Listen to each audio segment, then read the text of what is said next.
Hi friends, what is up and welcome back to the Hair by Kate YouTube channel. Today we are working with my client Olivia, who I have not seen in a full year. We have a ton of grow out, but our goal for today is to do a full blonding session to get her back to a lived in, creamy, buttery blonde. We want to keep a lot of brightness around the face, so first thing I'm doing is sectioning out where my money piece is going to go. I want to connect this from her part line right at the front hairline down to in front of the ear. And then I'm just going to connect the side from the top of the head, that highest ridge point, down to behind the ear. I'm repeating the same thing on the other side, and everything that's left I'm going to swoop back so I have a really nice clean back section. Getting my sectioning really neat before I start this application is going to be really crucial because it just makes my work so much more efficient, knowing exactly where everything is going. I want to make sure I put a lot of brightness around her hairline in the back as well. Just in case she wears her hair up, we can remove a lot of this darkness that's living back there. Even though our end goal is to be something a little more lived in, because I want all of that brightness, I'm going to be doing a few baby lights that are really, really thin subsections around this back hairline to incorporate all of that brightness in. I'm going to start by taking two diagonal backs on each side, and all of these little subsections right now are all going to be baby lights. So on each side, two diagonal backs stacked right on top of the other, and my weaves are very fine as well. I want there to be very little dimension back here and just a lot of brightness. I'm going to finish up this back hairline section by taking one horizontal baby light across the top of these two diagonal baby lights, and that's going to connect everything and set up my next foundation so I can get a little more ribbony with my foils. When I take this horizontal to connect, you'll notice I'm not going from the side of the head to the other side of the head. My diagonal backs are what's actually living on that external point. I'm just taking the horizontal to where the kind of like corners of those diagonals meet, so it's kind of just bridging the gap in between the two.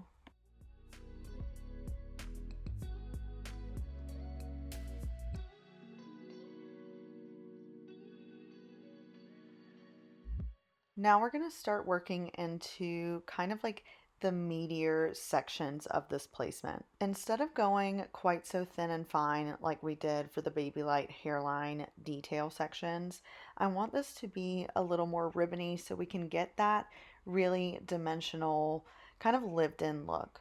So I'm taking thicker weaves, and my saturation is going to be so key here. I feel like obviously saturation is always key during a blonding service, but there's a few different factors that are kind of working against us almost, that we need to really make sure that the saturation is on point. Because this grow out was such a long time from the last appointment, we have a lot of dark hair that we're trying to get a lot of lift through today. So I don't want to skimp on the lightener. I want to make sure I'm applying kind of heavily and getting that foil just fully covered with the lightener so I can get that maximum lift. And because we're trying to do more of a lived in look with these wider panels of highlight, I just have a lot more hair to cover in this foil than I do with a baby light. So I still want to make sure, even though I am working with kind of thicker sections in the foil, that I'm really penetrating the entire subsection with the lightener. We also have a few varying shades of blonde through the ends. So as I'm applying the lightener, I'm kind of picking and choosing what is getting lightened and what's getting pulled out. I don't want to pull lightener over any of these pieces that are already living in that level 9, 10 realm. It's just going to be way too much for them, and we definitely don't want to cause any breaking or damage during this appointment. But I am going through some of these darker kind of level 7-ish blonde panels and making sure those get saturated with the lightener as well, because we want to bring everything up to a level 9 today. I'm choosing these subsections for the lived in portions of this look the same way that I set up my hairline baby light sections in the back. So I'm doing diagonal backs on each side of the head, and then I'm connecting the two diagonal backs with the horizontal. This is actually my go-to placement for blonding, low lighting, even a lot of my vibrant rainbow hair color looks, I will do these two diagonals and then a connecting horizontal in the middle. I just feel like it gives the whole look kind of this really effortless flow from all the diagonal backs, but you can cover a lot of ground by connecting with the horizontal, and it won't take you quite as long as if you just did an entire head of full diagonal backs. Fun fact about Olivia, she just got engaged. So we're starting this process actually to get her hair wedding ready. She's planning on getting married in July, I believe she said. So we wanted to go ahead and make a little headway with the blonding because she wants to be blonde again for the wedding. But her fiance and Olivia were really loving her natural grow out. So we wanted to kind of make the most of her natural hair and start incorporating some blonde so we can start moving in the right direction for her wedding hair color without completely eradicating it in one appointment because we just were too excited about how her natural was looking and we didn't want to completely cover it all up and get rid of it. That's another reason that I chose to do this placement today. I find that this is really easy to add more blonde to because the whole head isn't done in baby lights. Because I'm taking those thicker weaves, it's a lot easier for me to go through and pick out those weaves that didn't get lightened today when we are ready to move into a more heavily blonded look. We're going to keep moving up the back of the head in the same way, just making those diagonal backs and then connecting them with the horizontal. Once we finish our back section, we're going to go ahead and get started setting up our money piece. When I start foiling a money piece, I have the same mentality that I do for that back hairline detail. I want a lot of brightness up there. So anytime I want a lot of brightness and really high impact blonde, I'm going to go in with some kind of thin foil work. Still working on diagonal backs, I'm starting off this in front of the ear section by doing 2 micro slices.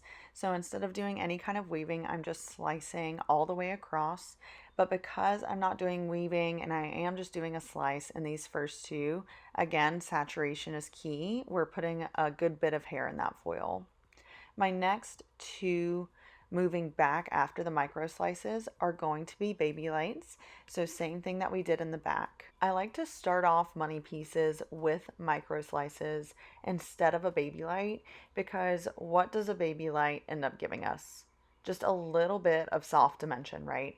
Anytime that we're working with micro slices, that's going to be really impactful and have no dark kind of blending out right there. It's all just going to be blonde. So whenever we want a really, really high impact money piece, we're going to start off with micro slices and then put baby lights behind them so they can gradually kind of soften and transition into the rest of the look. I'm repeating the same thing that we did for the side of the money piece. For the top money piece right here, we're doing 2 micro slices followed up by 2 baby lights, and then we're going to be doing the same thing on the other side. This is why I was saying at the beginning, it makes it so much easier if you already have your sections established, because as soon as I was done with the back, I was able to roll right into my money piece, and I wasn't trying to figure out like, okay, now where do I want my side to start? Where do I want my money piece to end? While I had lightener on the hair. We want to make sure we already have that plan laid out for us before we get any lightener going.